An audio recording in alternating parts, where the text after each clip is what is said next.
I was on my knees, scrubbing the floor, when my husband's mistress used my pregnant belly as a footrest. He didn't stop her. He just tossed a crumpled $5 bill at my face and told the board of directors I was a charity case he was finally ready to fire. He thought he was clearing the path to become CEO of Vanguard Global. He didn't realize that the bucket I was holding cost more than his car, or that the janitor he just humiliated actually signed his promotion letters. If you're the type to look away when a woman is bullied, click off now. But if you want to see what happens when the powerless reveal they own the world, stay. Most people lack the patience for justice. Are you one of them? Drop a comment and let me know where you're watching from. The Vanguard Global Executive suite smelled like power. Aged leather, fresh coffee, and the kind of cologne that cost more per ounce than most people earned in a day. 15 investors sat around a table worth $500,000, their eyes fixed on the man at the front of the room. Elias Thorne stood there in his custom suit, looking like he'd already won. His presentation was flawless. Charts showing exponential growth. Projections that made grown men salivate. He was 3 slides away from securing the CEO position when Beatrice Wade knocked over her latte. The liquid spread across the marble like an accusation. "Oh, for heaven's sake," Beatrice said, her voice dripping with manufactured frustration. "Where's the cleaning staff? This is unacceptable." I was already in the corner, emptying a wastebasket. The gray uniform I wore was 2 sizes too big. The face mask hid most of my features. To everyone in that room, I was furniture. Invisible. "You there," Beatrice called, snapping her fingers like I was a dog. "Clean this up. Now." I grabbed my bucket and moved forward. My knees hit the floor right at Elias's feet. The coffee had splattered onto his Italian leather shoes, the ones I'd watched him buy with money he thought he'd earned. As I reached for the spill, Beatrice shifted in her chair. Her heel came down deliberately on my stomach. Not hard enough to cause immediate harm, but hard enough to send a message. I was 7 months pregnant. The room went silent. 14 investors looked away. One, a silver-haired woman named Victoria Cross, locked eyes with me for half a second before her gaze dropped to her tablet. Elias didn't move, didn't speak, didn't defend the woman carrying his child. Instead, he smiled at the investors like nothing had happened. "Gentlemen, and Ms. Cross," he continued smoothly. As I was saying, Vanguard Global is positioned to dominate the Maryland tech sector within 18 months. With the right leadership, of course. I scrubbed the floor while his voice washed over me. Every word was a knife. When I finished, I started to stand. That's when Elias reached into his pocket and pulled out a crumpled $5 bill. He dropped it onto the wet floor in front of me. "For your troubles," he said.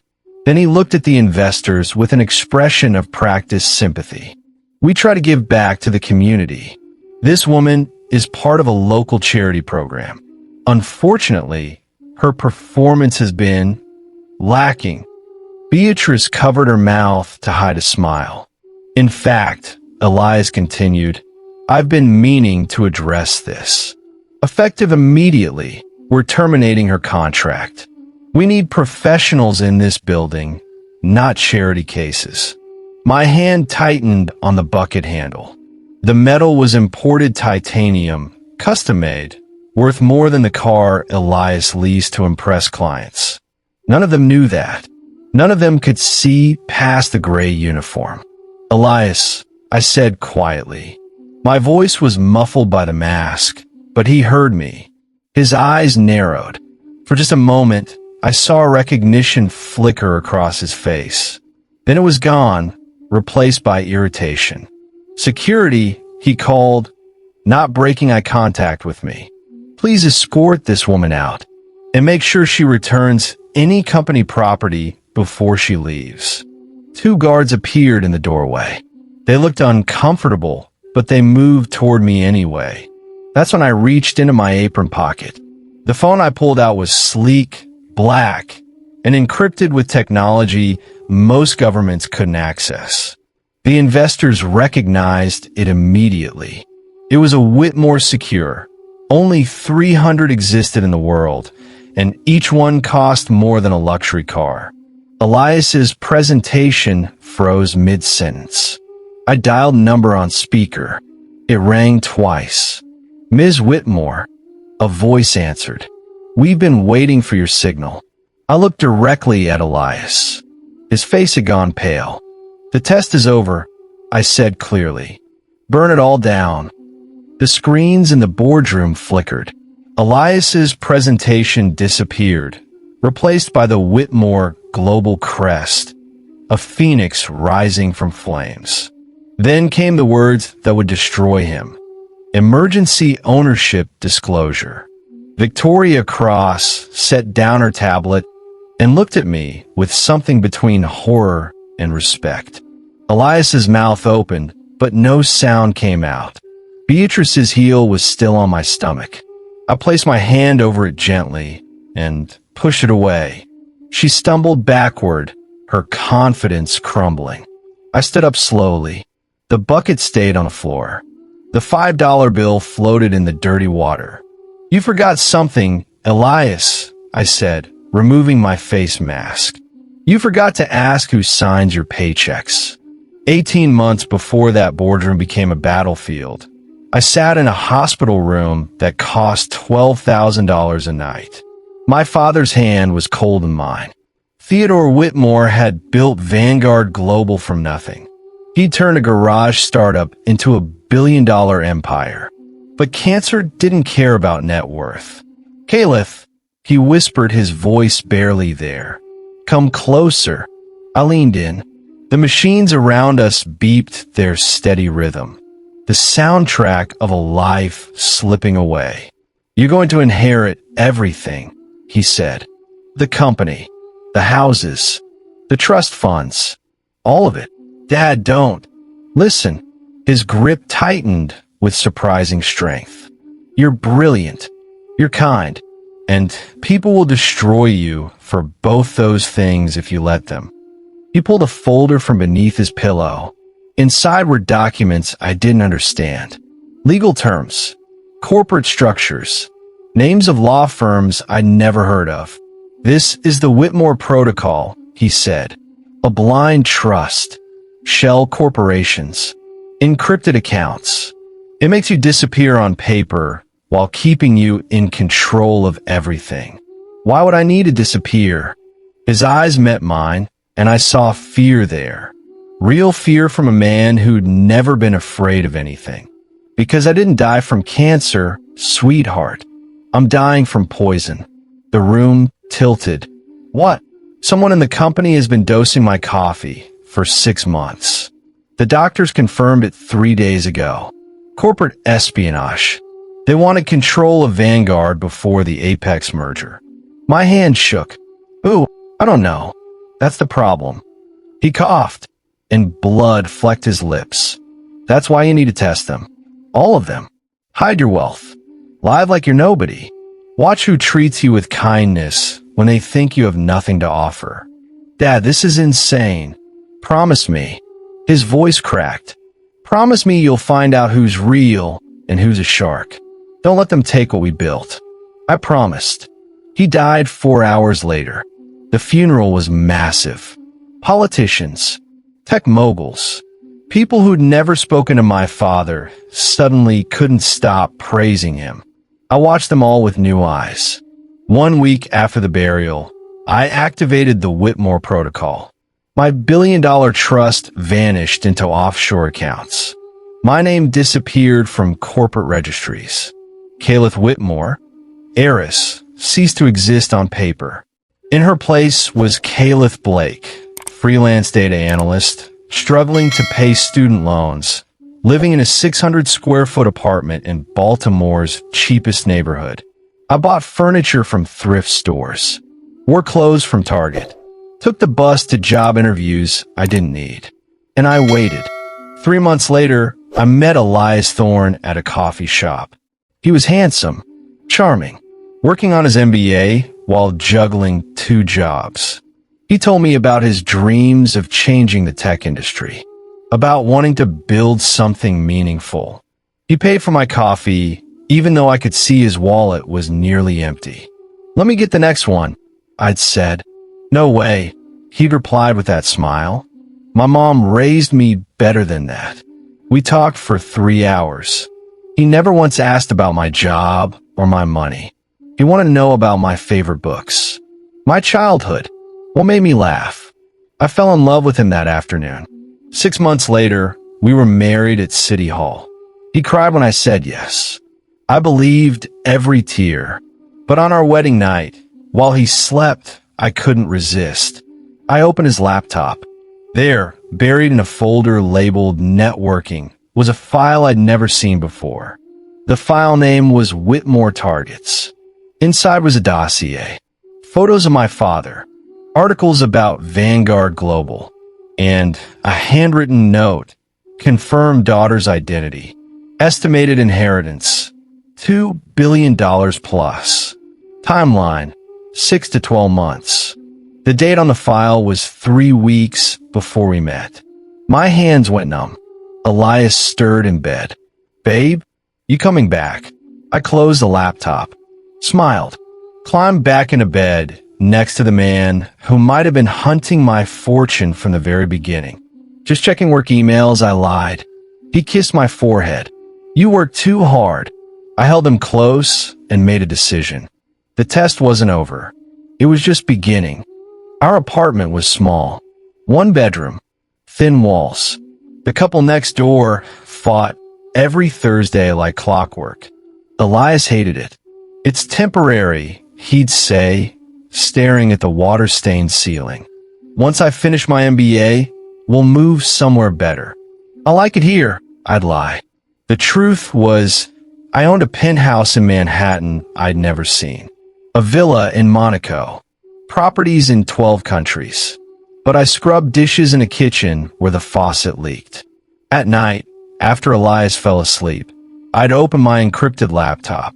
The screen would fill with reports from Vanguard Global, quarterly earnings, personnel files, acquisition proposals. I was the ghost in the machine. The board of directors thought they were answering to a faceless trust. They had no idea the 26-year-old woman in the Baltimore walk-up was reading their emails. When Elias graduated, he applied to 30 companies.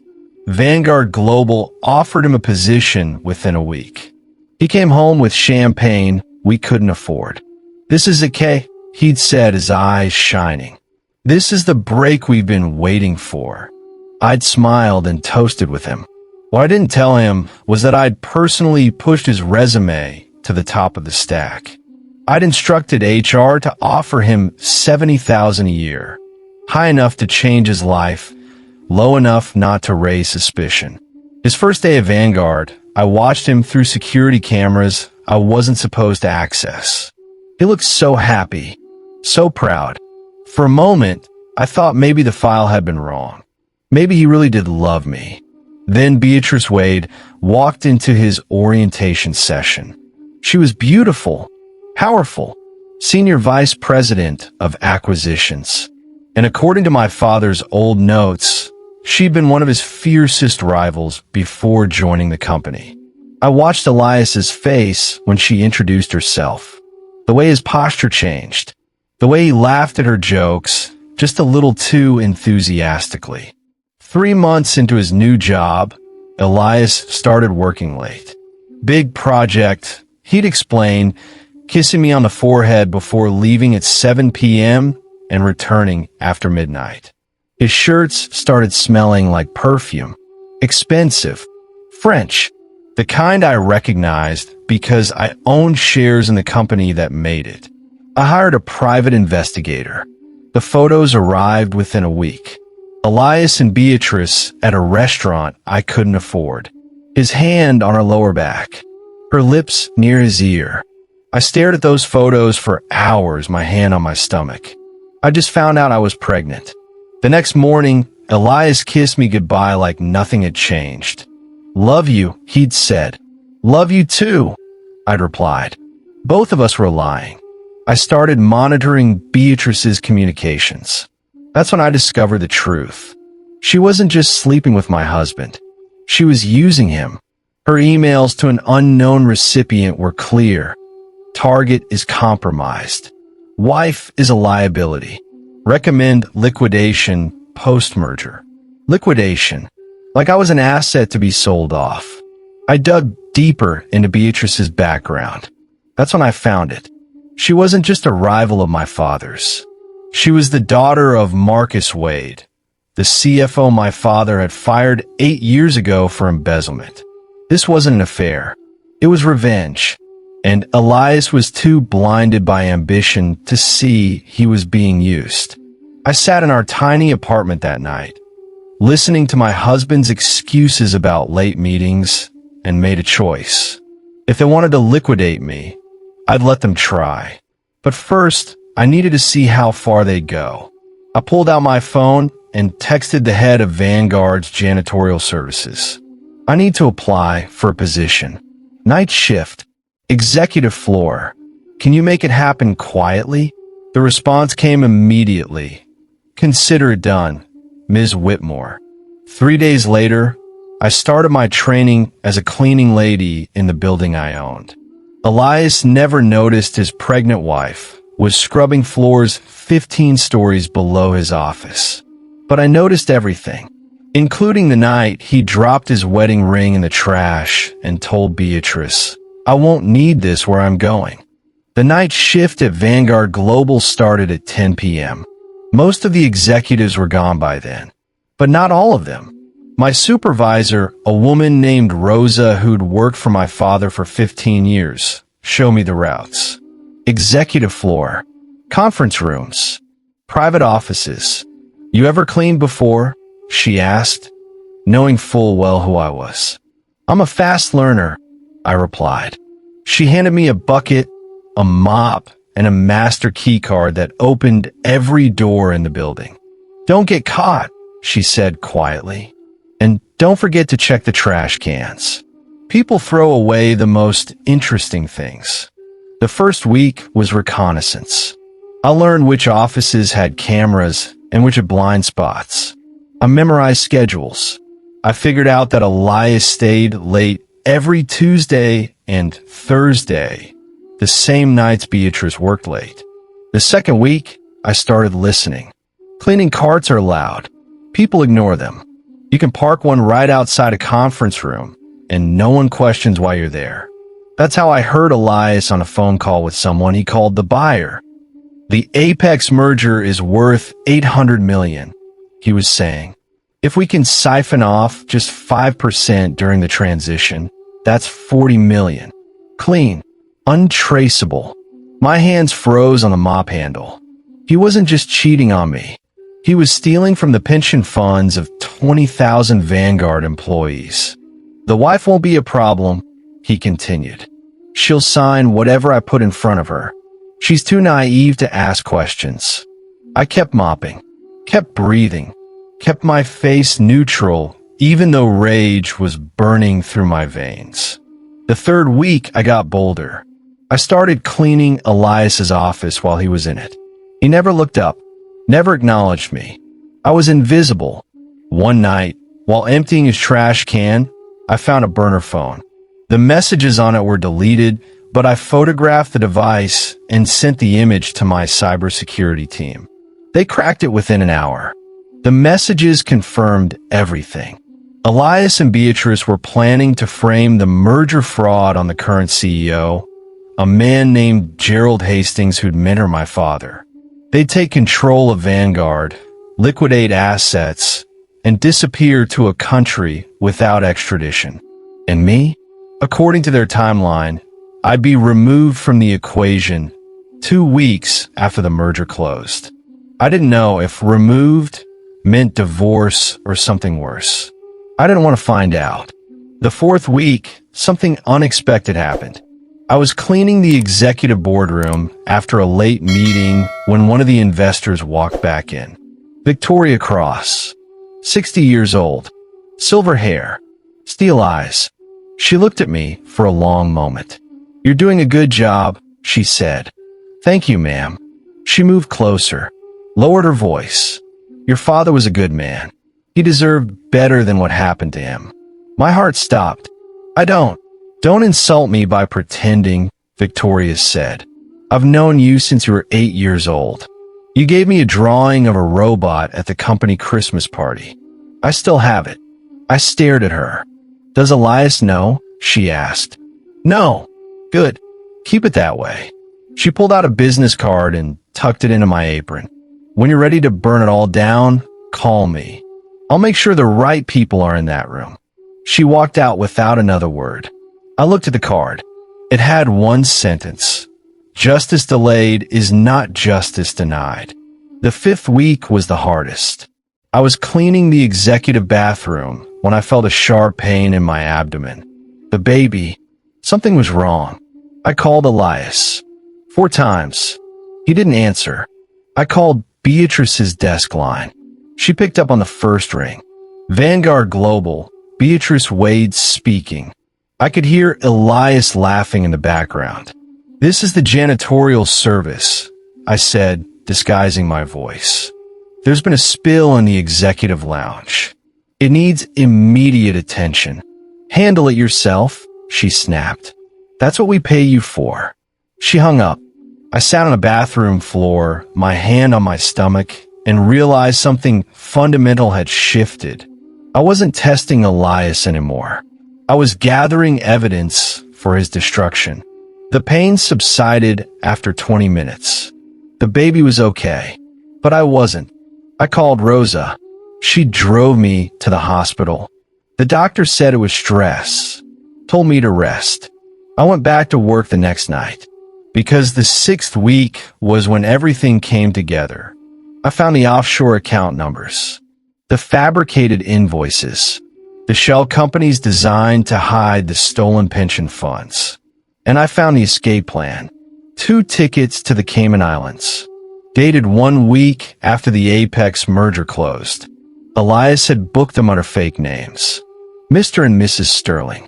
He wasn't taking me. He was taking Beatrice.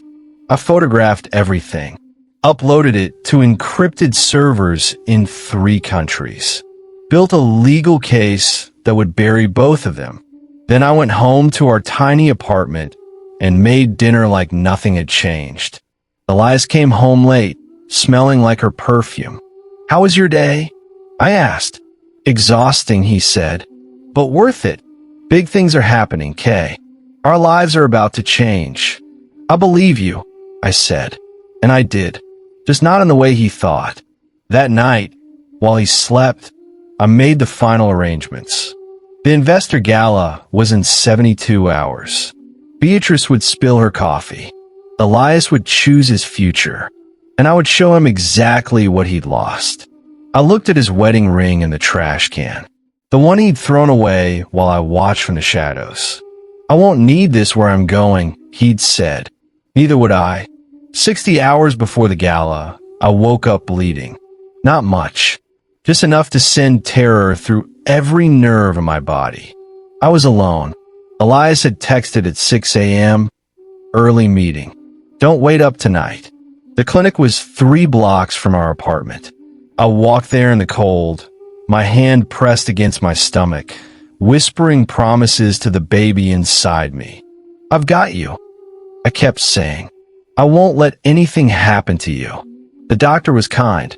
She did an ultrasound while I stared at the ceiling and tried not to cry. "Your baby is fine," she said finally, "but your stress levels are dangerously high.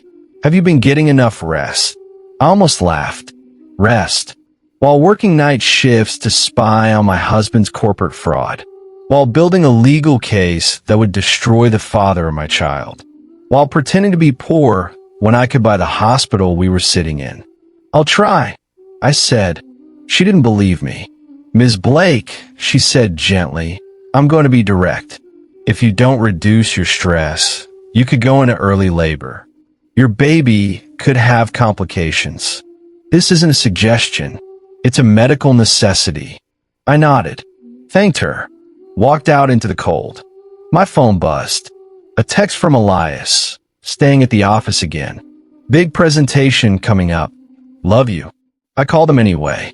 It rang 6 times before going to voicemail. I tried again. Same result. The 3rd time, someone answered, but it wasn't Elias. Hello. Beatrice's voice was breathy, annoyed. I hung up. My hand was shaking so hard I could barely hold the phone. I sat down on a bench outside the clinic and let myself feel it. All of it. The betrayal. The loneliness. The fear that I was bringing a child into a world where her father was a criminal and her mother was playing a dangerous game. For the first time in 18 months, I thought about ending the test. I could reveal everything right now.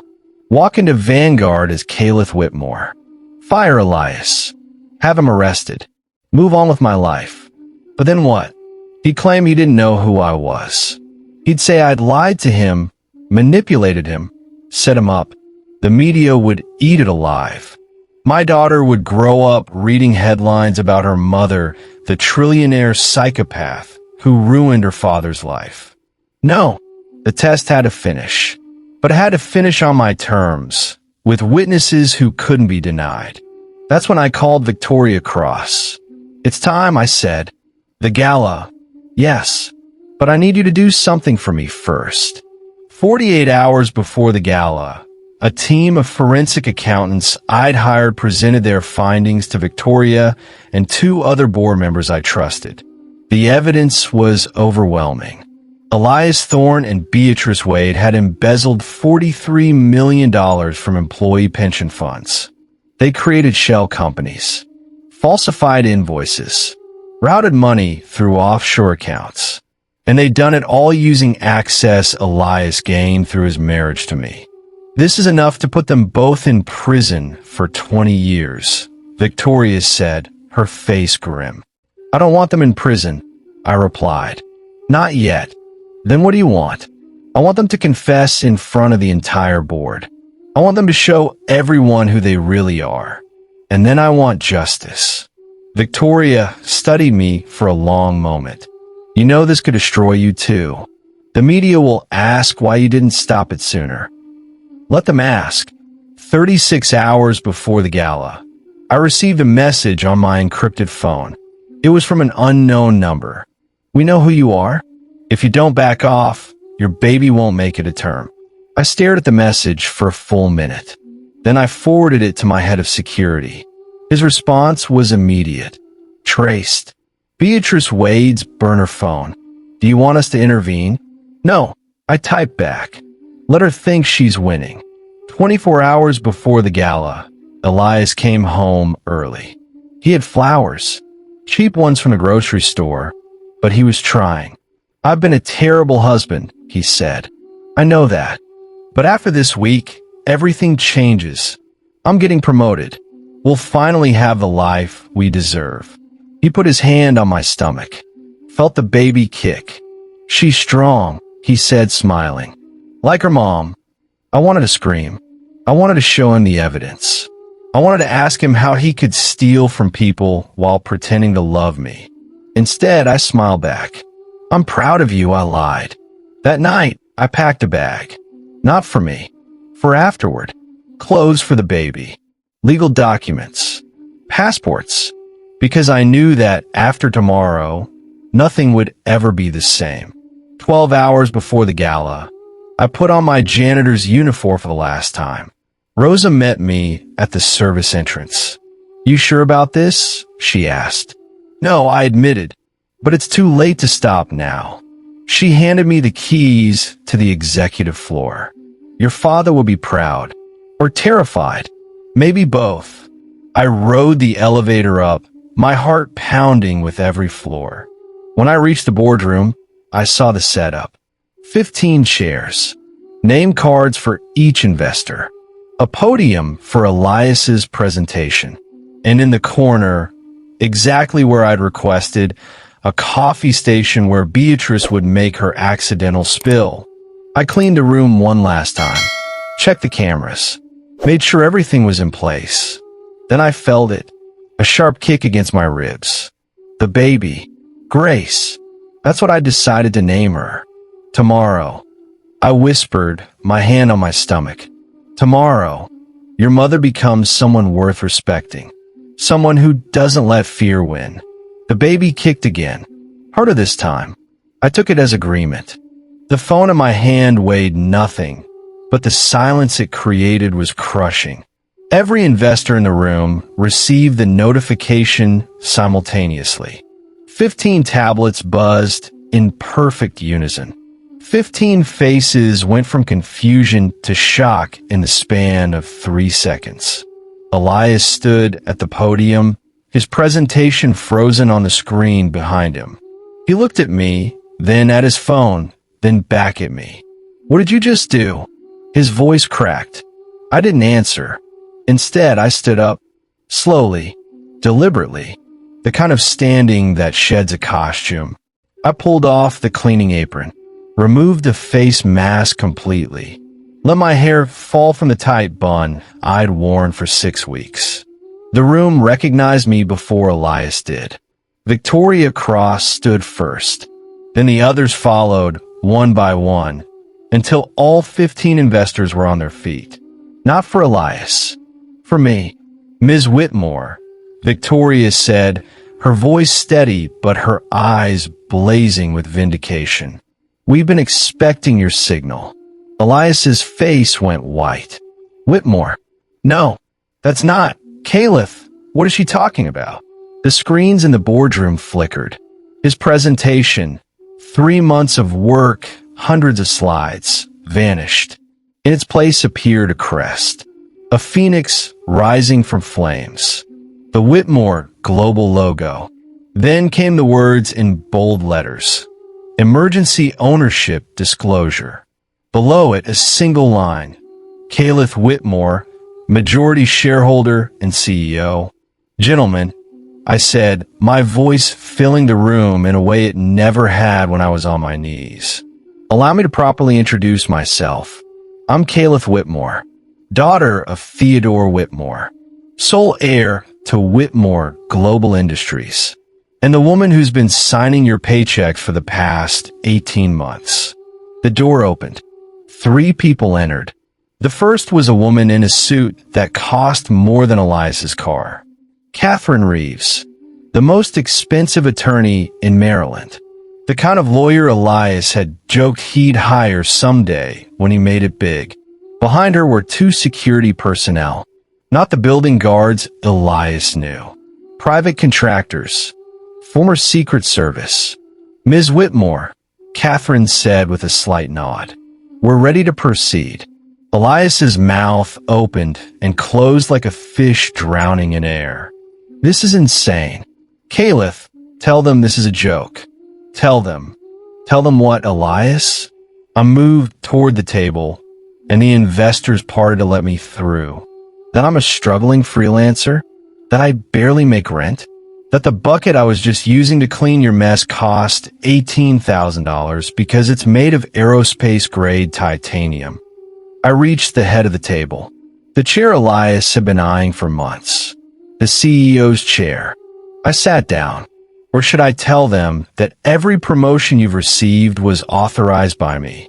That every client you've landed was funneled to you through shell companies I control? That the educational grant that paid for your Harvard MBA was actually my money? Beatrice, who'd been silent until now, laughed. It was a sharp, brittle sound. "You think this is a revelation? I've known who you were for months, Caliph. Why do you think I pushed Elias so hard? I was going to take everything from you. The company, the trust, all of it." She stood up, smoothing her coffee-stained jacket like it was armor. "You're not the only one who knows how to play games. Your father ruined my family. I've been waiting years for this, and I already have copies of the trust documents. The passwords, the offshore accounts." I smiled. It wasn't a nice smile. "You mean these documents? Catherine opened her briefcase and pulled out a folder. The ones you accessed from Elias's computer 3 months ago using a password you thought was hidden? Beatrice's confidence flickered. Or maybe you mean these passwords? Catherine pulled out another document. The ones that were changed the moment you try to log in? We've been watching you, Ms. Wade.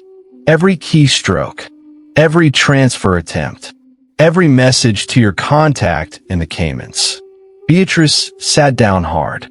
You see, I continued, my father taught me something important. If you're going to set a trap, make the bait irresistible. Beatrice, you didn't hack into my trust. I'll let you think you did. Every document you stole was fake. Every password led to an account we controlled. You've been chasing shadows while I documented every crime you committed. Elias finally found his voice. Caliph, please. I didn't know. I swear I didn't know she was. You threw a $5 bill in my face. I interrupted. You let your mistress use your pregnant wife as a footrest. You told 15 of the most powerful investors in Maryland that I was a charity case you were firing. I leaned forward. Did you know who I was then, Elias? He opened his mouth, closed it, looked at the floor. That's what I thought. He moved suddenly, lunging for the tablet on the table in front of Victoria. I need to delete. The security guards were faster. They didn't touch him, but they created a wall of muscle between Elias and the evidence. That won't help, Victoria said calmly. Everything's already been uploaded to secured servers in 5 countries, along with video footage of what happened in this room 20 minutes ago. As if on cue, the 100-inch screen behind Elias flickered to life. It showed the boardroom, for a camera angle hidden in the chandelier. On screen, Beatrice knocked over her coffee. I knelt to clean it. Her heel pressed into my stomach. Elias threw the bill. Call me a charity case. Order my termination. All of it.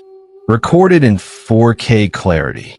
Assault of a pregnant woman, Catherine said, her voice clinical. Witnessed by 15 people. Recorded on 3 separate camera angles. Plus the embezzlement we've been tracking. The pension fund fraud. The offshore accounts. The planned flight to the Caymans. Elias stumbled backward. His hand hit the presentation table. The remote control clattered to the floor. How long, he whispered. How long have you known? Since before I married you, I said. I found a file on your laptop. Whitmore targets. You made a dossier on my family 3 weeks before we accidentally met at that coffee shop. His face crumbled. I loved you. You loved the idea of me. The useful wife who'd ask no questions. Who'd stay small and grateful while you build an empire on her money. I stood. You never loved Caliph. You loved what you thought she could give you. I moved to the window. Outside, the city lights glittered. Somewhere down there, people were having normal problems. Fighting about dishes. Worrying about bills. Living real lives. I gave you 18 months to prove me wrong, I said. Every day was a chance to choose differently. To be honest. To be kind. To be the man you pretended to be in that coffee shop. I turned back to face him. You failed every single test. And now you're going to face every single consequence. Catherine pulled out a file so thick it made a sound when it hit the table. Let's review your career, shall we, Mr. Thorne? She opened to the first page. Your position at Vanguard Global. The posting was written specifically for you. The salary, $70,000 to start, was $15,000 above market rate. Authorized by Ms. Whitmore. Elias sank into a chair. No, I earned that job. I had the qualifications. You had an MBA from Harvard, Catherine interrupted, paid for by the Whitmore Educational Trust. A grant you thought was merit-based. It wasn't. Ms. Whitmore personally funded your entire education. $240,000 over 3 years. She flipped a page. Your first major client. Vertex Technologies. You thought you landed them through brilliant networking. Actually, Vertex is 60% owned by a Whitmore subsidiary. You were handed that contract. Another page. Your promotion to senior account manager after 6 months. Unprecedented. You thought it was because of your performance. Really, Ms. Whitmore authorized it because she wanted to see how you'd handle power. Flip. The Apex merger you've been managing. The deal that was supposed to make you CEO. You've been stealing from it for 8 months. 5% of every transaction. Funneled through shell companies to offshore accounts you share with Ms. Wade. Beatrice tried to stand. The security guards moved closer. She sat back down. We have every transaction, Catherine continued. Every fraudulent invoice. Every pension fund you raided.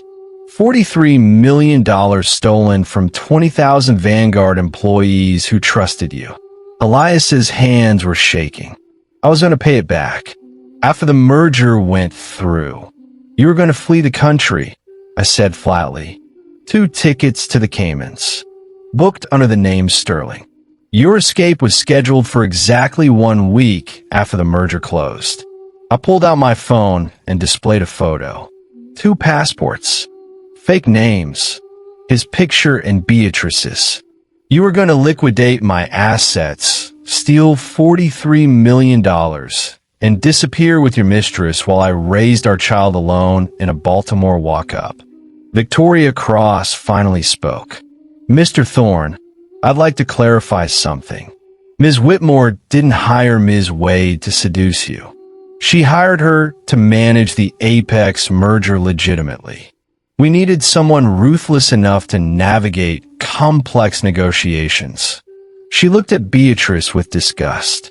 You were the one who initiated the affair. You saw an opportunity to get close to what you thought was Whitmore money, and you took it. Beatrice's face flushed red. He was weak. Easy. He would have done anything I asked if he thought it would make him powerful. And you, Victoria turned to Elias, were so desperate to believe you deserved success that you never questioned why it came so easily.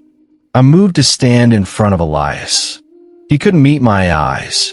Do you remember our wedding day? I asked softly. You cried when I said yes. You told me I was the only real thing in your life. You promised you'd never let ambition change you. I pulled a document from Catherine's file. This is the divorce petition you filed 6 days ago. You were planning to serve me the night after the gala. It claims I'm financially unstable, that I'm a burden to your career, that you deserve sole custody of our child because I'm unfit. His head dropped into his hands. But here's the interesting part, I continued. Hidden in the legal language, in section 47, subsection C, there's a confession. You didn't read the fine print, did you, Elias? You just signed where your lawyer told you to sign. Catherine pulled out another document. This section states that you acknowledge receiving financial benefits from an undisclosed source during your marriage, that you participated in corporate fraud, that you knowingly embezzled funds. Your signature is right here. Elias looked up, his face ashen. I didn't. You signed it yesterday, I said. Your lawyer works for me. Has for 3 months. Every document you've filed, every legal strategy you've planned, I knew about before the ink dried. His phone rang. The sound was jarring in the silent room. He pulled it out with trembling hands. The caller ID said First National Bank. He answered on speaker without thinking. Hello, Mr. Thorne. This is Patricia Chun from First National. I'm calling to inform you that your accounts have been frozen pending an investigation into financial irregularities. Additionally, your credit cards have been suspended and your mortgage is being called in for immediate payment. The call ended. Elias stared at the phone like it had bitten him. I control 60% of First National's board, I said. Did you really think I wouldn't protect my interests? I leaned down until we were eye level, close enough that only he could hear me whisper. You said I was a burden. You told the board I was a charity case. You threw money in my face like I was less than human. I straightened up, spoke loud enough for everyone to hear. Now you're going to learn what a real burden feels like. You have no job, no money, no future in this industry.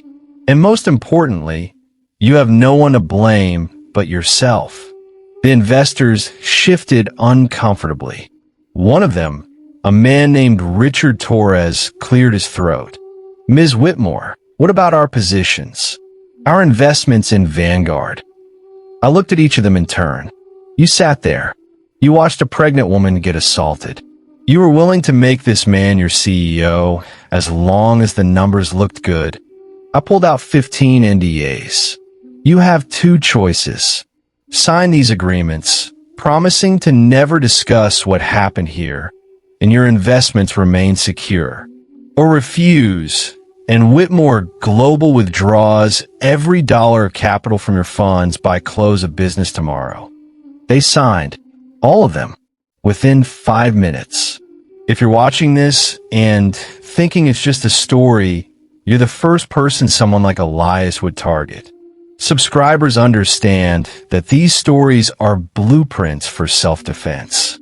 Don't be an easy target. Subscribe.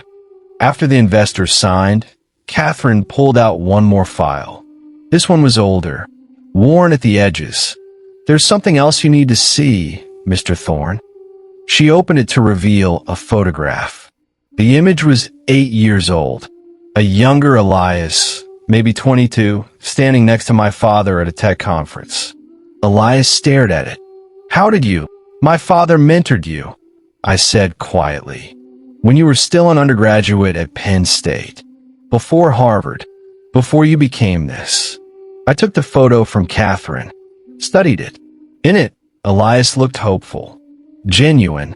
My father's hand rested on his shoulder the same way it used to rest on mine. You met him at a student entrepreneur competition. Your startup pitch was about using AI to help low-income students access education. My father was the lead judge. Elias's eyes filled with tears. He gave me first place, $20,000. He said I had potential. He mentored you for 2 years. I continued. Every month, you'd meet at the same coffee shop in Baltimore. He taught you about business, about integrity, about building something that mattered. I set the photo on the table. When he got sick, you visited him, brought him books, sat with him when the chemo made him too weak to talk. I loved him, Elias whispered. He was like a father to me. My own dad left when I was 12. Theodore was the only man who ever believed I could be something. I know, I said, and he loved you too. He called you his unofficial son. He told me about you all the time, though he never mentioned your name. He wanted us to meet organically. He thought you'd be good for me. The room had gone completely silent. When he was dying, I continued, he left something for you. A letter, sealed, to be opened only if you passed a test. I pulled an envelope from my jacket. It was thick, expensive paper, my father's handwriting on the front. To Elias Thorne, if he proves worthy. Elias reached for it with shaking hands. I held it just out of reach. He wrote this the week before he died. He knew someone was poisoning him. He suspected it was someone inside the company. Someone who wanted control of Vanguard before the Apex merger. I opened the envelope. Inside was a letter, a stock certificate, and a set of keys. In this letter, my father offers you 20% of Whitmore Global. Enough to make you the second largest shareholder. He wanted you to help me run the company. To be the brother he never had. The son he'd lost. Elias's face crumpled. Caliph, the stock certificate would have made you a billionaire. The keys are to his lake house in Montana. The place he considered his real home. He wanted you to have it. I held the letter over the candle burning on the boardroom table. He also wrote that you'd only receive this if you proved you could love someone who had nothing, if you could stay true when tempted with power, if you could honor the values he taught you. The corner of the paper caught fire. You failed, Elias. You failed the man who loved you like a son. I let the letter burn. The words turned to ash. The stock certificate, the keys, all of it consumed by flame until there was nothing left but smoke. Elias made a sound I'd never heard from him before. A broken, animal wail of pure grief. He trusted you, I said. He gave you everything you needed to succeed without stealing. But you saw a shortcut. You saw me as an asset instead of person.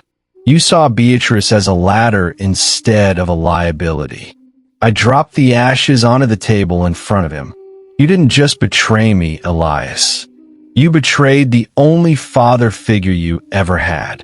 The man who's buried in Baltimore with your name in his final thoughts.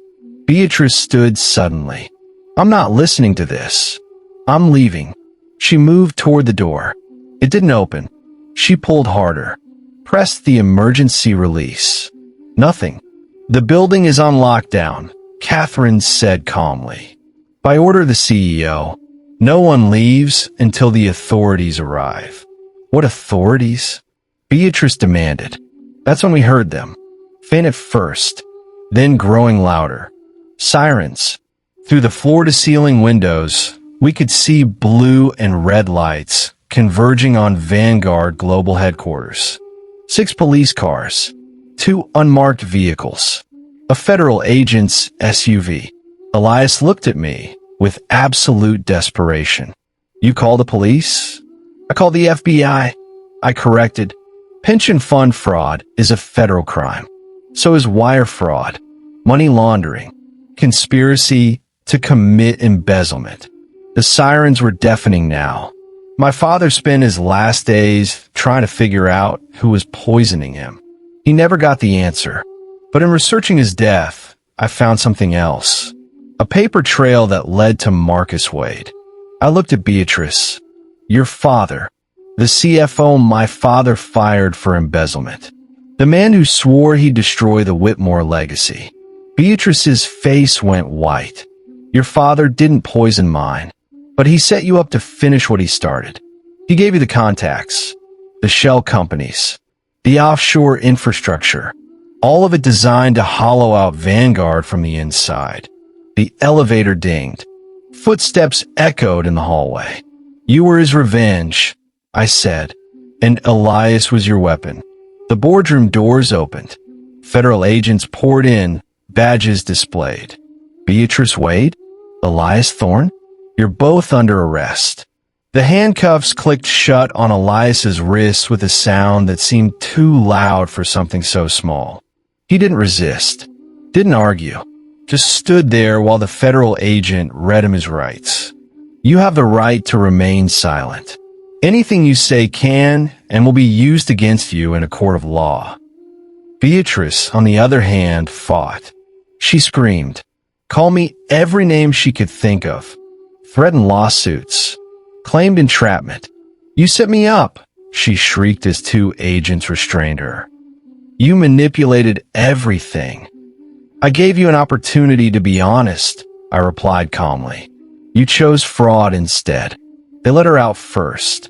Her designer heels clicked against the marble one last time before the elevator doors closed. Elias remained. The agents were waiting, but I'd asked for 5 minutes.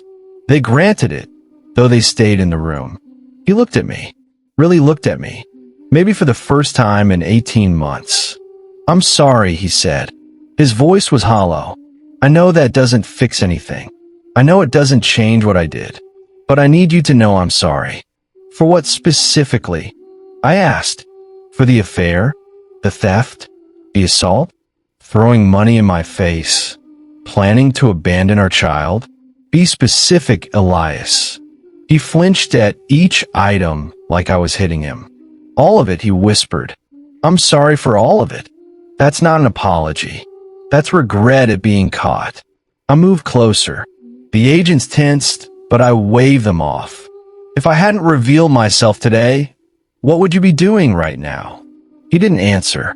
You'd be celebrating, toasting your new CEO position with Beatrice, planning your escape to the Caymans. You'd be filing for divorce, taking our daughter, and leaving me with nothing. That was your plan, Elias. So don't insult me by pretending you're sorry for anything except getting caught. A tear ran down his face. What's going to happen to me? Federal prison. Probably 20 years. Maybe less if you cooperate with the investigation into Beatrice's father. But your career in tech is over. I'm making sure of that personally. I pulled out my phone and showed him a document. This is a letter I'm sending to every major tech company in the United States. It details your crimes, your fraud, your betrayal. No one will hire you. No startup will fund you. No board will seat you. You're blacklisting me, he said numbly. I'm protecting the industry from you. There's a difference. Catherine approached with one final document. Mr. Thorne, this is a termination of parental rights form. Ms. Whitmore is offering you a choice. Sign this, relinquishing all rights to your daughter, and she won't seek child support or involve the baby in your legal proceedings. Refuse, and you'll fight for custody from federal prison while drowning in legal debt. Elias looked at the paper, then at me. You want me to give up my daughter? I want you to do one good thing, I said. Our daughter deserves better than visits to a prison. She deserves better than a father who chose ambition over her mother. She deserves a chance at a normal life. Will you tell her about me? I'll tell her the truth. That her father was a man who made terrible choices. That he was smart and charming and deeply broken. That he loved the idea of success more than he loved the people who helped him achieve it. I touched my stomach where the baby was kicking. But I'll also tell her that some people can't be saved from themselves, and that recognizing that is a form of strength, not weakness. Elias picked up the pen. His hand shook so badly he could barely hold it. If I sign this, he said, will you at least let me say goodbye? I considered it. Part of me wanted to say no, to deny him even that small comfort. But I thought of Grace. Of the woman I wanted her to become. Strong, yes, but not cruel. You have 30 seconds, I said. He placed his hand on my stomach. The baby kicked against his palm. He closed his eyes. Grace, he whispered, I don't know if you can hear me, but I need you to know something. Your mom is the strongest person I've ever met. She's brilliant and kind and everything I wish I'd been. His voice cracked. I'm sorry I won't be there to watch you grow up. I'm sorry I threw away the chance to be your father. But I promise you this. My mistakes will teach you what not to do. How not to live. He opened his eyes. Looked at me. Take care of her. I will. He signed the document. Catherine witnessed it. Notarized it. Made it legal. And just like that, Elias Thorne ceased to be a father. The agents moved forward, started to lead him away. He paused at the door, looked back one last time at the boardroom where his life had ended. His eyes landed on the trash can in the corner. The gray cleaning uniform I'd worn was still there.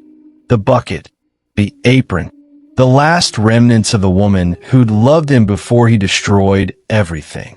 I really did love you, he said, in the beginning. I know. I replied. That's what makes this so sad. They took him away. The elevator doors closed. The boardroom fell silent. Victoria Cross stood. Ms. Whitmore, what happens now?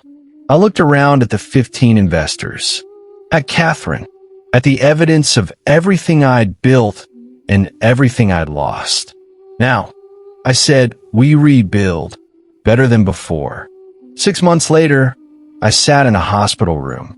The contractions were getting closer. There was a knock on the door. A woman I'd never met stood there, her eyes red from crying. Ms. Whitmore, I'm Eleanor Thorne, Elias's mother. Only those with a strong moral compass stay for the resolution. If you're still here, you belong in this tribe. If you're not clicking subscribe, you're just a bystander in your own life. Eleanor Thorne didn't look like I'd expected. She was small, gray-haired, wearing a cardigan that had seen better days. I know I have no right to be here, she said, standing in the doorway like she might flee at any moment. But I needed to see you, to apologize. Another contraction hit. I breathed through it while the nurse monitored my vitals. You have about 10 minutes before this baby decides to make an entrance, the nurse said cheerfully. So if you're going to talk fast. Eleanor moved to the chair beside my bed. She clutched a small gift bag in her hands. I didn't know what Elias was doing, she said. I swear I didn't. I thought he'd married a wonderful woman. I thought he was finally happy. When I found out the truth, when I saw the news reports, she started crying. Quiet, dignified tears that spoke of a mother's shame. I raised him better than that. His father left, yes, but I tried. I worked 3 jobs to send him to college. I taught him about honesty and respect and treating people with kindness. I don't know where I failed. You didn't fail, I said gently. Elias made his own choices, but I should have seen it, should have noticed something was wrong. I'm his mother. I understood that guilt, had wrestled with it myself, wondered if I'd enabled him by hiding my wealth. If the test itself had been cruel. Ms. Thorne, Eleanor, please. Eleanor, your son is in prison because of his choices, not yours. You can't carry that weight. She wiped her eyes with a tissue. I wanted to bring something for the baby. I know you probably don't want anything from our family, but she pulled a small quilt from the bag. It was handmade, worn soft from years of use. This was Elias's when he was a baby. My mother made it. It's one of the few good memories I have from that time. I thought maybe Grace could have it.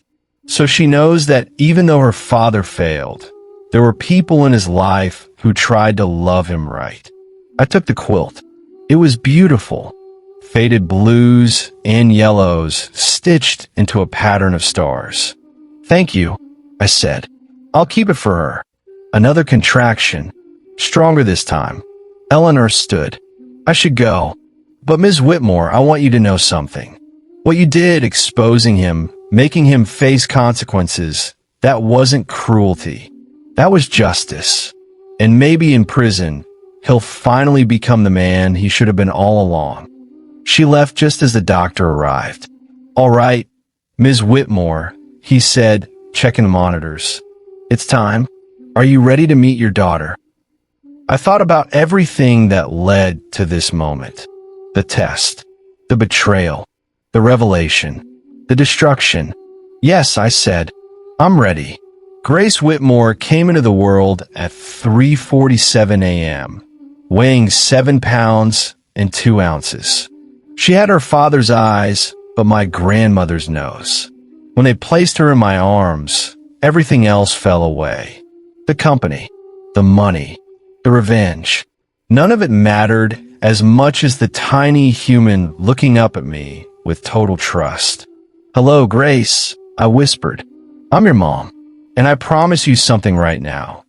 You're going to grow up knowing that power isn't about what you own. It's about who you protect. She gripped my finger with surprising strength. 3 weeks later, I stood at my father's grave for the first time since the boardroom confrontation. The headstone was simple. Theodore Whitmore, beloved father, visionary leader. I brought Grace with me. She slept in her carrier while I knelt beside the marker. I finished your test, Dad, I said. Elias failed, but I think you knew he would. The wind rustled through the trees. Somewhere nearby, a bird sang. I'm not angry anymore. Not at him. Not at you for putting me through this. I understand now why you did it. You wanted me to see the truth about people before I gave them power over my life.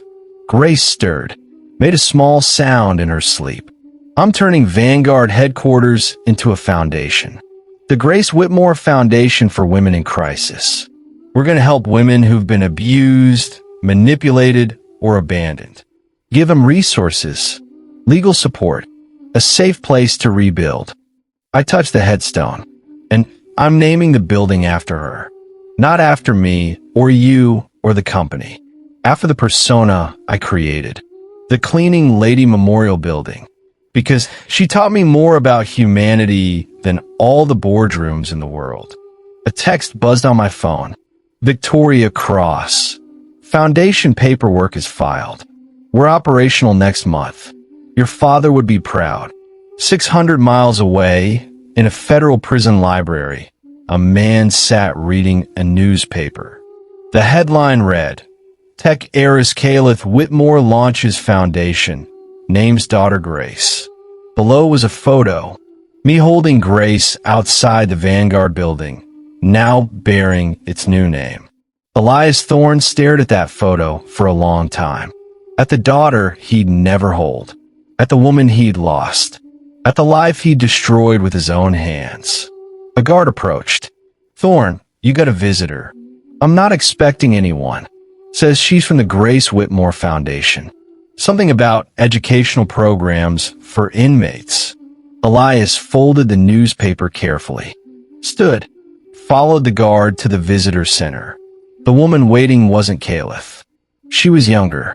A social worker holding a clipboard. Mr. Thorne, my name is Diana.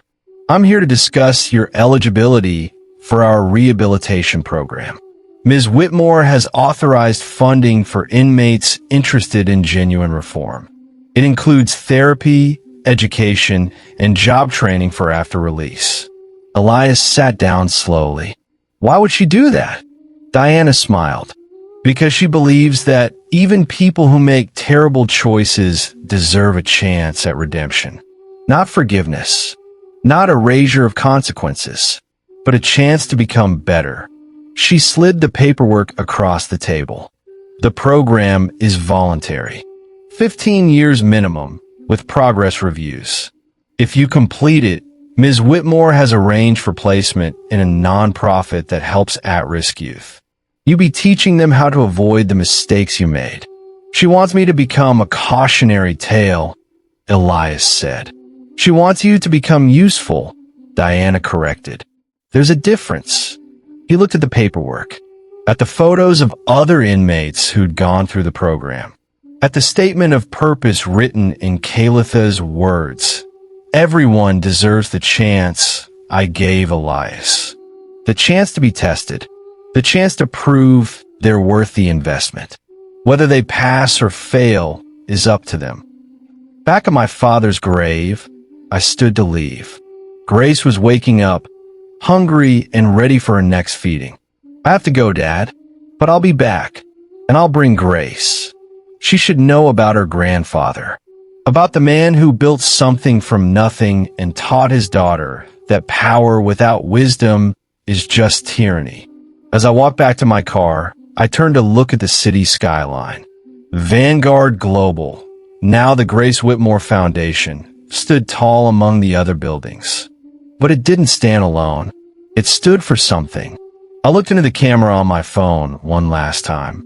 The next time you see someone beneath you, a janitor, a server, anyone you think doesn't matter, remember this. You might be looking at the person who holds your future in their hands. How you treat them when they have nothing tells them everything about who you are when you have everything.